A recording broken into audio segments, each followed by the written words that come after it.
Welcome to another episode of One Step Beyond Reality.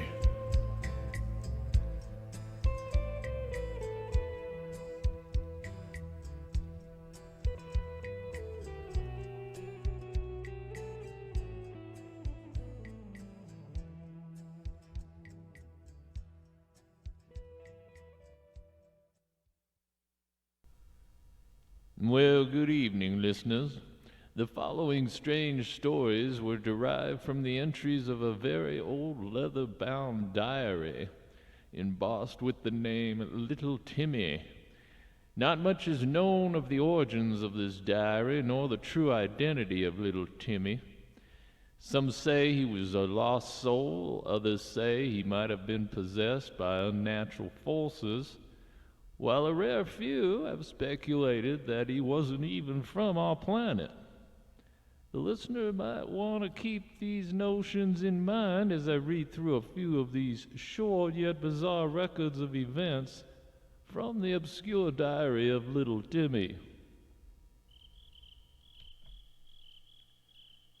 Little Timmy loved to put a lighted candle in the window at night before going to bed. He loved to watch the candlelight flicker in the darkness of his room. This night, however, the candle flame got a little wild, and the next thing Timmy knew, the curtains were ablaze, and he was running out of the house just to save his life. But the one thing he remembered grabbing on his way out was a box of candles.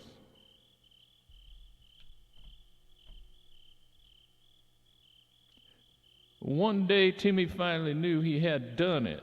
After weeks of searching, he finally unlocked the secrets of the universe. But no sooner had he made this astonishing discovery, the federal government came knocking on his door. They pointed out some obscure law that was signed into office by George Jefferson. Timmy immediately argued that George Jefferson was never a president.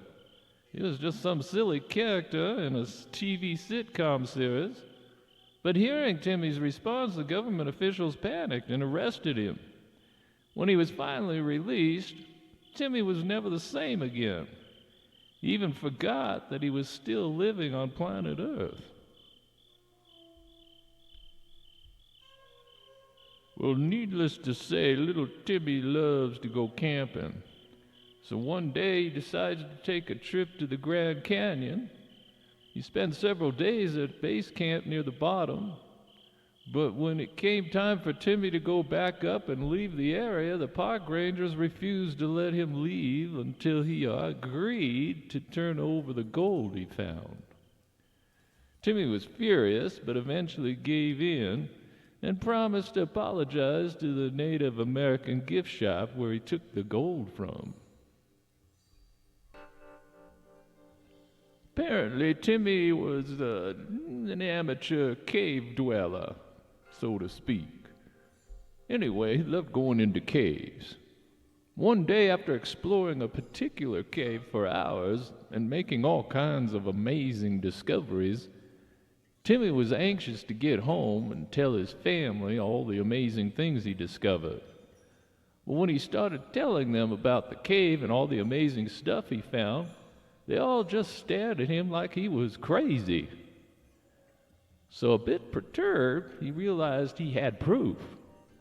He reached into his backpack and pulled out a beautiful color map, which also happened to detail all the stuff he was talking about, like the gift shop at the end of the cave, an elevator that takes you down the bottom and back up again, and all that stuff.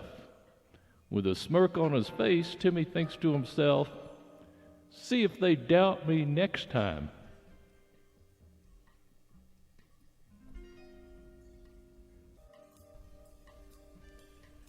As Timmy slowly crept down the stairs, he was suddenly taken by surprise by a large yellow-tailed lizard wearing army boots and carrying some kind of photon weapon.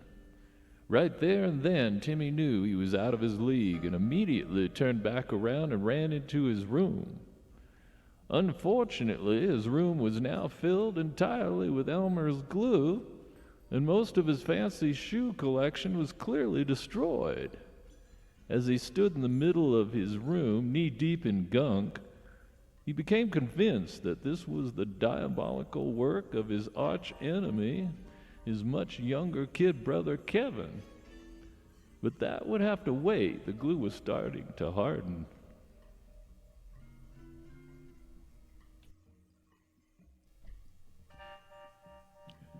Well, sure, people talk about UFOs all the time, but for Timmy, the subject was quite serious. He had spent the better part of his teenage years learning everything he could about UFOs and what their true identity might actually be.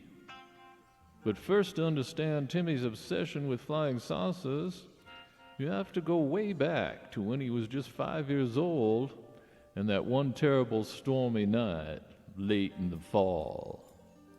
Timmy's watching TV, like he always did, and wondering if the thunderstorm would knock out the power. He hated power outages because he couldn't watch TV without power, and sitting around always made him anxious. This particular night was different, though. With a loud crack and a bright flash, the power went out and 4 strange beings instantly materialized right in the living room. They had bluish-gray skin, only about 3 feet high, and carrying some weird ray gun-type weapon. They quickly paralyzed Timmy, carried him away, and essentially tortured him for 3 days before dropping him behind a dumpster outside of town. When Timmy tried to tell his parents and the authorities what had happened, they immediately belittled him, called him a liar, and his parents grounded him for a year. Needless to say, if you had a similar experience, you'd take the subject of UFOs very seriously too.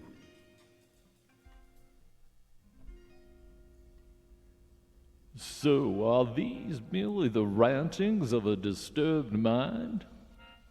Perhaps.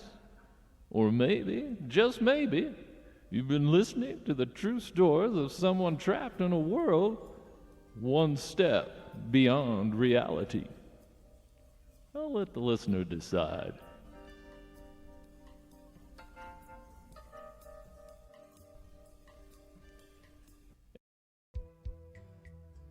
You've been listening to the continuing saga of One Step Beyond Reality.